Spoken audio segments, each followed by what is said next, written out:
본문 말씀 같이 읽도록 그렇게 하겠습니다. 본문은 마가복음 14장 12절에서 26절까지 말씀인데요. 제가 가진 신약성경은 79면에 있습니다. 같이 이 말씀을 교독하도록 그렇게 하겠습니다. 제가 먼저 읽습니다. 무교절의 첫날 곧 유월절 양 잡는 날에 제자들이 예수께 여짜오되 우리가 어디로 가서 선생님께서 유월절 음식을 잡수시게 준비하기를 원하시나이까 하매 예수께서 제자 중에 둘을 보내시어 이르시되 성내로 들어가라. 그리하면 물 한 동이를 가지고 가는 사람을 만나리니 그를 따라가서 어디든지 그가 들어가는 그 집 주인에게 이르되 선생님의 말씀이 내가 내 제자들과 함께 유월절 음식을 먹을 나의 객실이 어디 있느냐 하시더라 하라. 그리하면 자리를 펴고 준비한 큰 다락방을 보이리니 거기서 우리를 위하여 준비하라 하시니 제자들이 나가 성내로 들어가서 예수께서 하시던 말씀대로 만나 유월절 음식을 준비하니라. 저물매 그 12를 데리시고 가서 다 앉아 먹을 때에 예수께서 이르시되 내가 진실로 너희에게 이르노니 너희 중에 한 사람 곧 나와 함께 먹는 자가 나를 팔리라 하신대. 그들이 근심하여 하나씩 나는 아니지요 하고 말하기 시작하니 그들에게 이르시되 12 중에 하나 곧 나와 함께 그릇에 손을 넣는 자니라. 인자는 자기에 대하여 기록된 대로 가거니와 인자를 팔을 그 사람에게는 화가 있으리로다. 그 사람은 차라리 나지 아니하였더라면 자기에게 좋을 뻔하였느니라 하시니라. 그들이 먹을 때에 예수께서 떡을 가지사 축복하시고 떼어 제자들에게 주시며 이르시되 받으라 이것은 내 몸이니라 하시고 또 잔을 가지사 감사기도 하시고 그들에게 주시니 다 이를 마시며 이르시되 이것은 많은 사람을 위하여 흘리는 나의 피 곧 언약의 피니라. 진실로 너희에게 이르노니 내가 포도나무에서 난 것을 하나님 나라에서 새 것으로 마시는 날까지 다시 마시지 아니하리라 하시니라. 아멘. 네, 거기까지 읽습니다. 네, 오늘 본문은 예수님께서 우리 시간으로 목요일 밤, 목요일 밤에 이렇게 유월절 만찬을 하시는 그러한 장면입니다. 우리는 이것을 최후의 만찬이라고, 그리고 레오나르도 다빈치는 이것을 그림으로도 이렇게 그렸던 그러한 장면입니다. 오늘 본문 12절의 첫 말씀, 무교절의 첫날이라고 이렇게 되어 있는데 보통 유월절을 무교절의 첫날이라고 이야기를 하고 있습니다. 그래서 이스라엘 하루는 좀 특이하죠. 이스라엘은 우리는 아침, 저녁 이렇게 되지만 이스라엘은 저녁에서 그 다음 날 해질 때까지 그것을 하루라고 이렇게 이야기를 합니다. 창세기에 보면은 하나님의 6일 창조 때에 저녁이 되고 또 아침이 되니 이는 첫째 날이니라 둘째 날이니라 이렇게 넘어가기 때문에 이스라엘은 그렇게 따르고 있습니다. 그래서 저녁부터 하루가 시작되는 거예요. 그래서 목요일 저녁부터 그 다음날 금요일 해질 때까지가 이제 금요일 날이 되는 것이고 또 이 장면에서 유월절이 되는 것이죠. 그러니까 사실 유월절 만찬은 우리 시간으로 보면 목요일 저녁에 이루어진 것이다. 이렇게 아시면 될 것 같습니다. 이스라엘은 아직도 유월절을 지키고 있죠. 구약의 말씀에 따라서 율법대로 지키고 있습니다. 원래 유월절이 언제인지 제가 한번 이렇게 자료를 찾아보니까 지난 주일 4월 13일이 이스라엘에서 지켰던 유월절이라고 그렇게 나와 있더군요. 이번 주를 우리는 고난주간으로 지키고 있는데 이스라엘은 이번 19일까지 부활절 전까지 유월절 명절로 지키고 있는 것입니다. 그렇지만 안타깝게도 이스라엘은 아직 예수님을 하나님의 아들로 이렇게 인정하지 않고 있기 때문에 부활절은 없어요. 그들은 부활절을 지키지 않습니다. 안타깝죠. 여러분, 유월절이라고 하니까 많은 우리 그리스도인 중에 6월달에 있는 명절인가 이렇게 알고 있는 사람들도 들어있더라고요. 6월절은 한자로 담을 넘어갈 유자를 쓰고요, 월자도 건너뛰어 넘어갈 그 월자를 써요. 그러니까 건너간다, 패스 오버 이렇게 이야기를 하는데요. 출애굽할 때에 어린 양의 피를 이 문설주와 임방에 이렇게 바른 집은 죽음의 사자가 그냥 넘어갔고, 그 피를 바르지 않은 집은 장자가 모두 죽임을 당하는 그러한 일이 있었죠. 그래서 이스라엘은 구원을 얻었고 애굽은 그 피를 바르지 않았기 때문에 모든 장자가 다 죽은 거예요. 문설주가 뭐냐? 문설주도 이 참 어려운데 그냥 간단한 거예요. 이 문을 달기 위해서 기둥을 이렇게 세우는 거, 세로로 세우는 거, 그게 문설주입니다.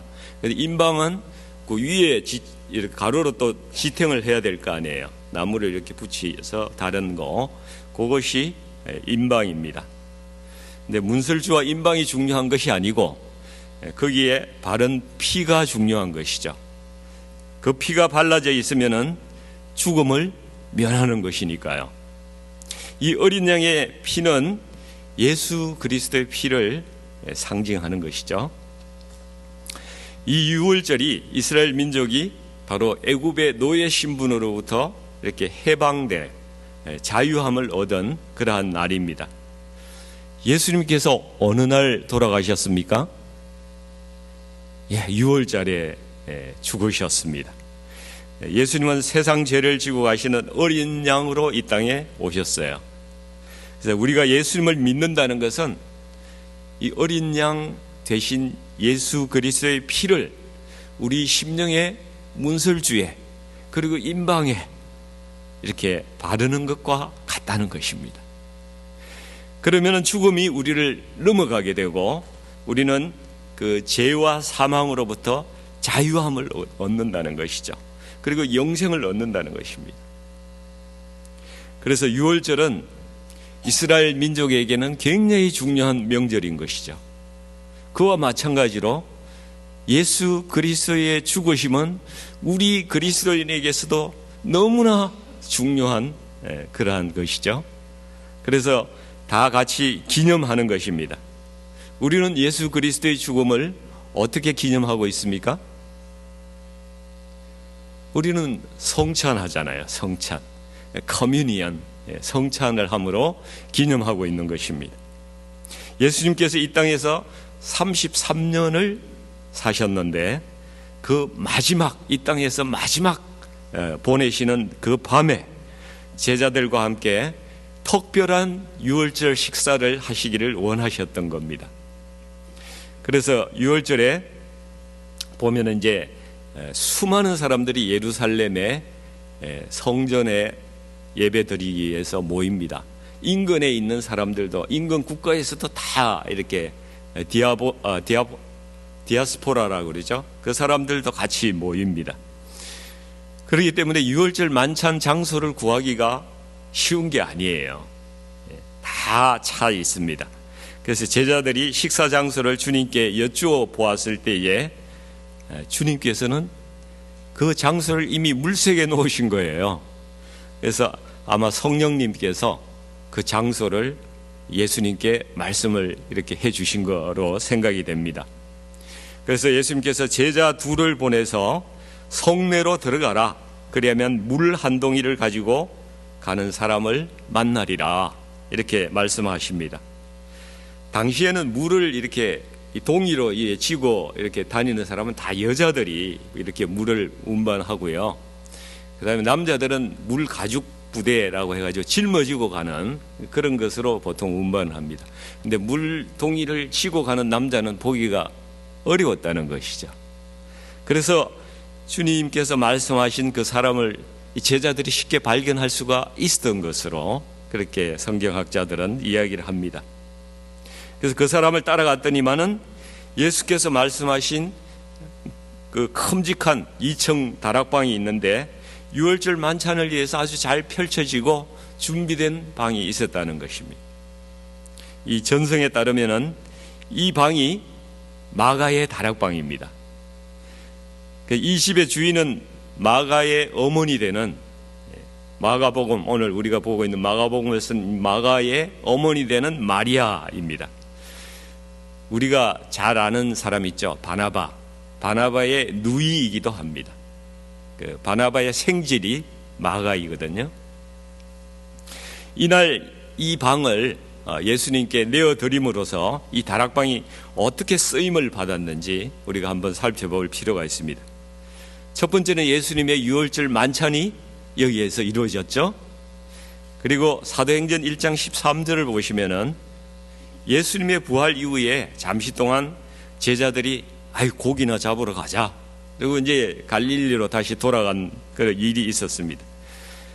그때 예수님께서 다시 갈릴리로 가서 그 제자들을 회복시키시고 그랬을 때 제자들이 다시 예루살렘으로 올라오는데 와서 다시 머무는 곳이 또 이 마가의 다락방이라는 것입니다. 그리고 감람산에서 예수님의 성천을 많은 사람들이 모여서 목도하게 됩니다.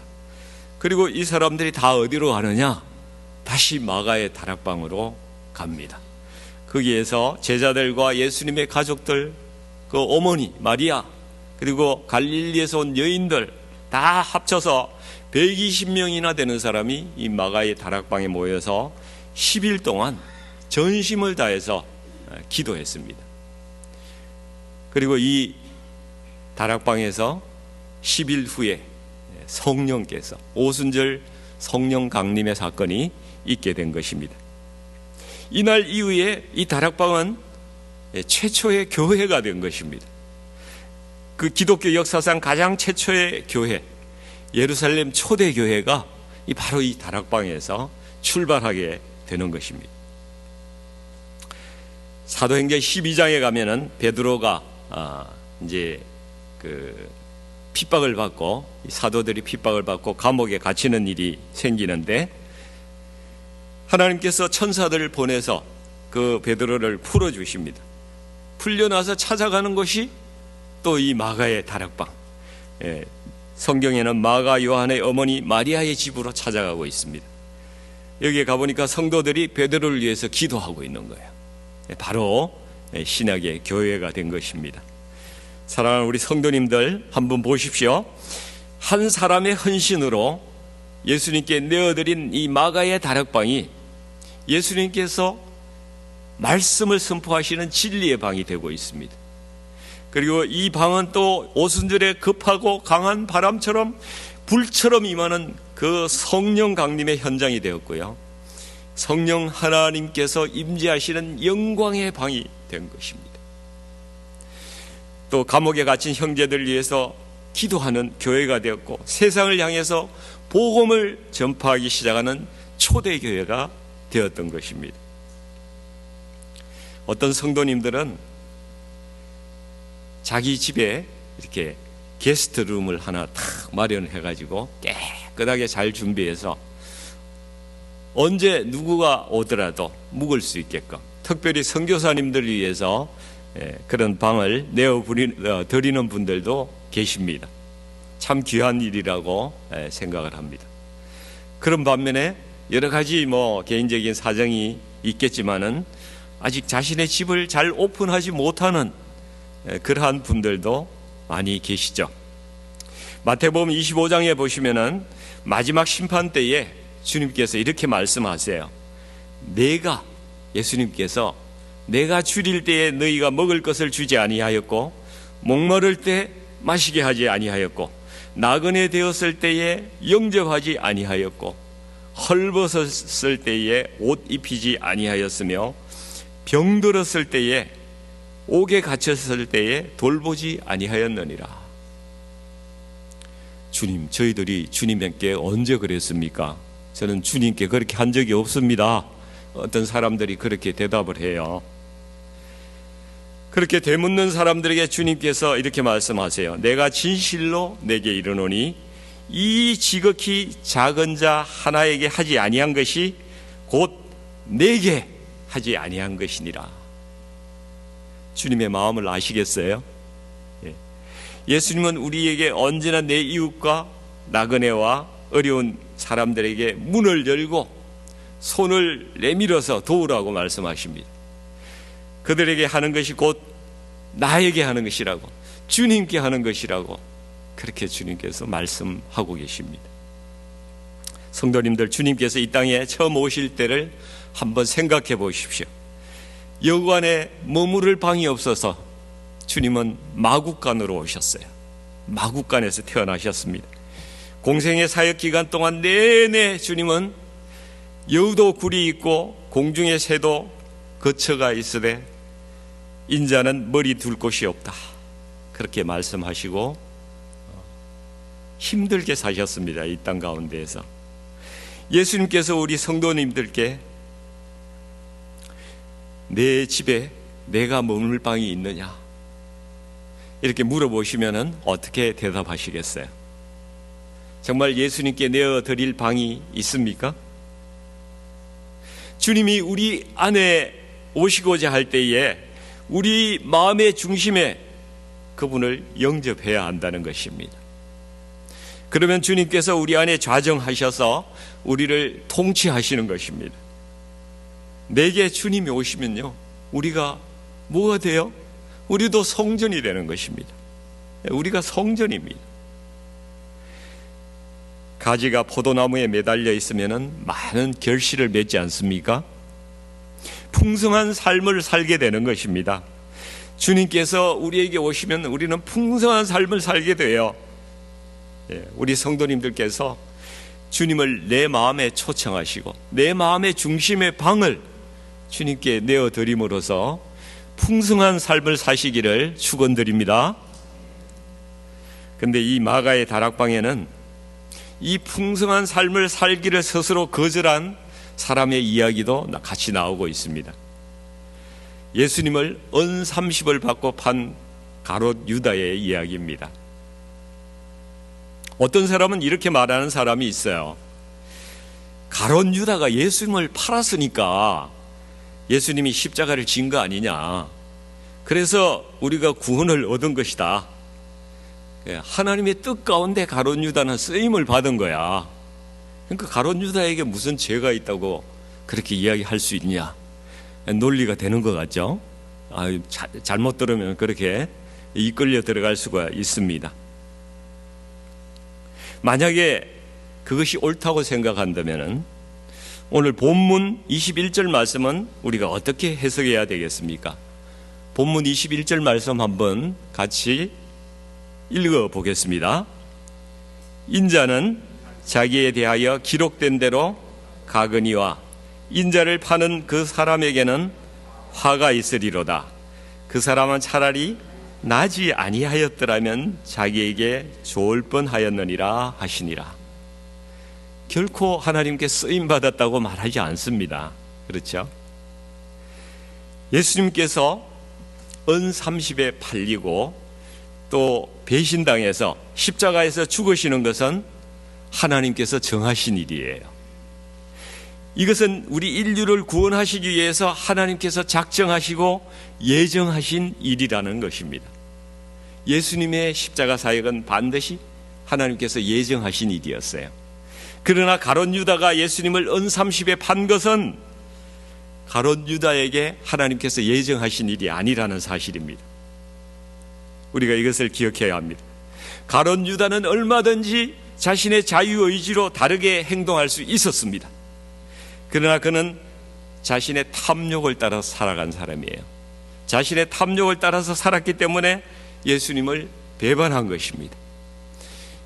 여러분, 만약이라는 것이 역사에는 있을 수가 없잖아요.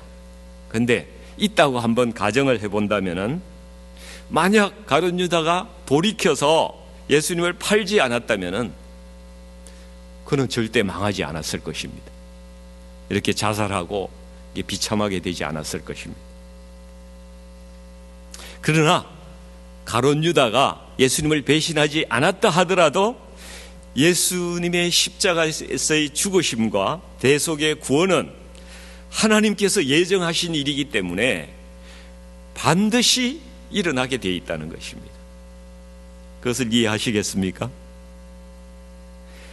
그러므로 우리는 우리 인생을 마치 다 정해진 운명론에 따라서 사는 것처럼 그렇게 생각하며 살아가시면 안 된다는 것입니다. 하나님께서는 우리에게 자유의지를 주셨습니다.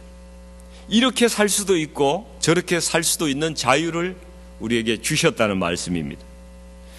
우리는 스스로의 판단으로 앞날을 개척하면서 만들어 나갈 수 있는 존재들로 그렇게 지음을 받은 귀한 존재들입니다. 여러분, 무당이나 점치는 사람들의 잘못이 무엇인 줄 아십니까? 우리의 운명이 마치 숙명처럼 그렇게 정해진 것으로 생각하도록 만든다는 것입니다. 사람들은 그걸 팔자라고 그러잖아요. 팔자. 이 팔자가 그러니까 그런 거야. 이미 정해진 거야.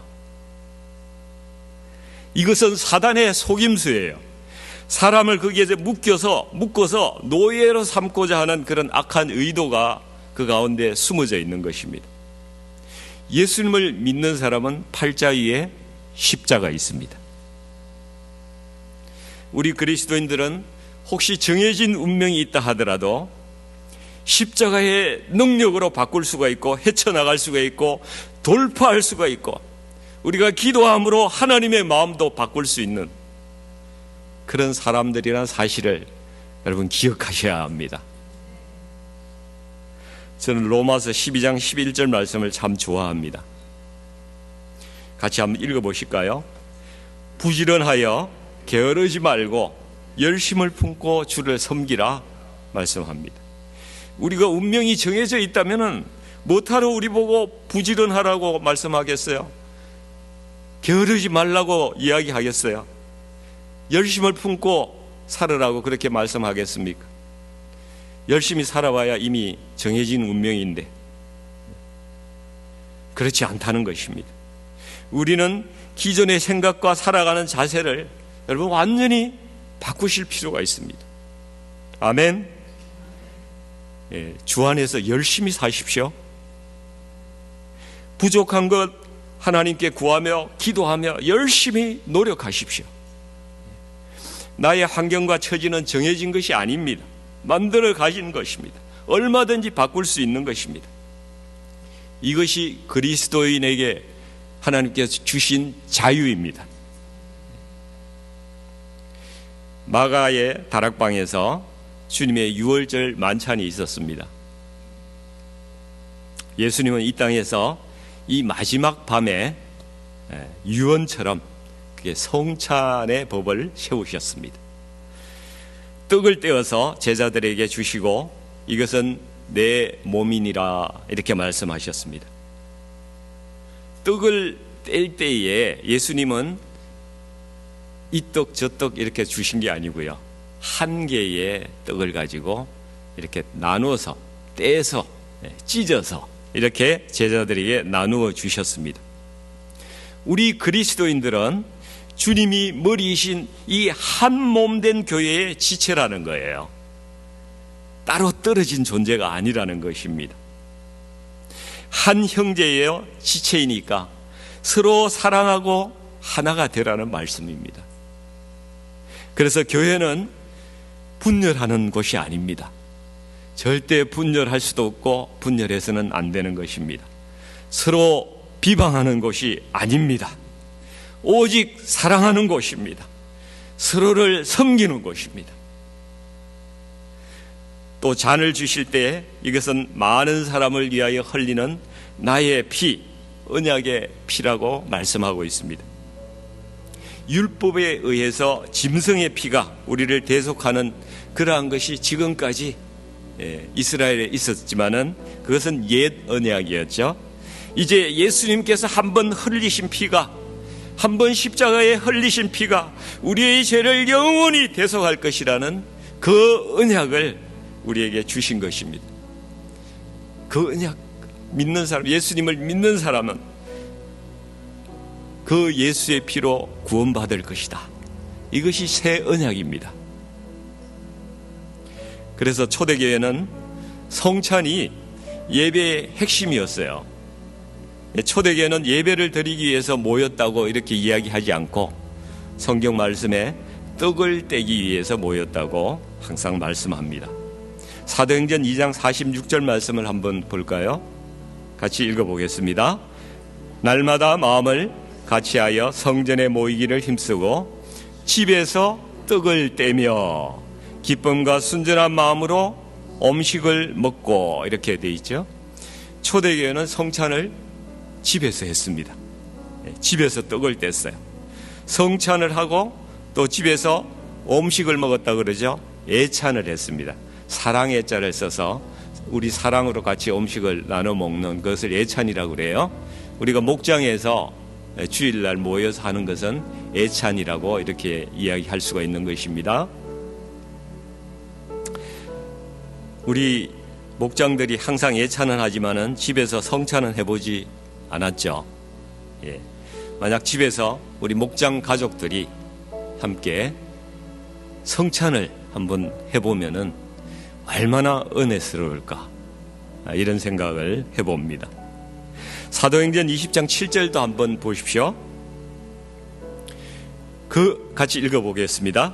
그 주간의 첫날에 우리가 떡을 떼려 하여 모였더니 바울이 이튿날 떠나고자 하여 그들에게 강론할세 말을 밤중까지 계속하매, 이런 말씀이 있습니다.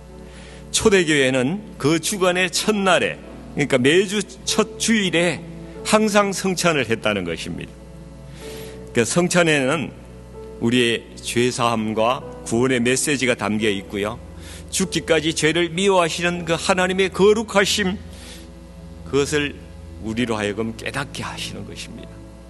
그리고 하나님의 크신 사랑이 나 같은 죄인까지도 용납해 주시는 그 은혜를 우리는 성찬을 통해서 경험할 수가 있는 것입니다.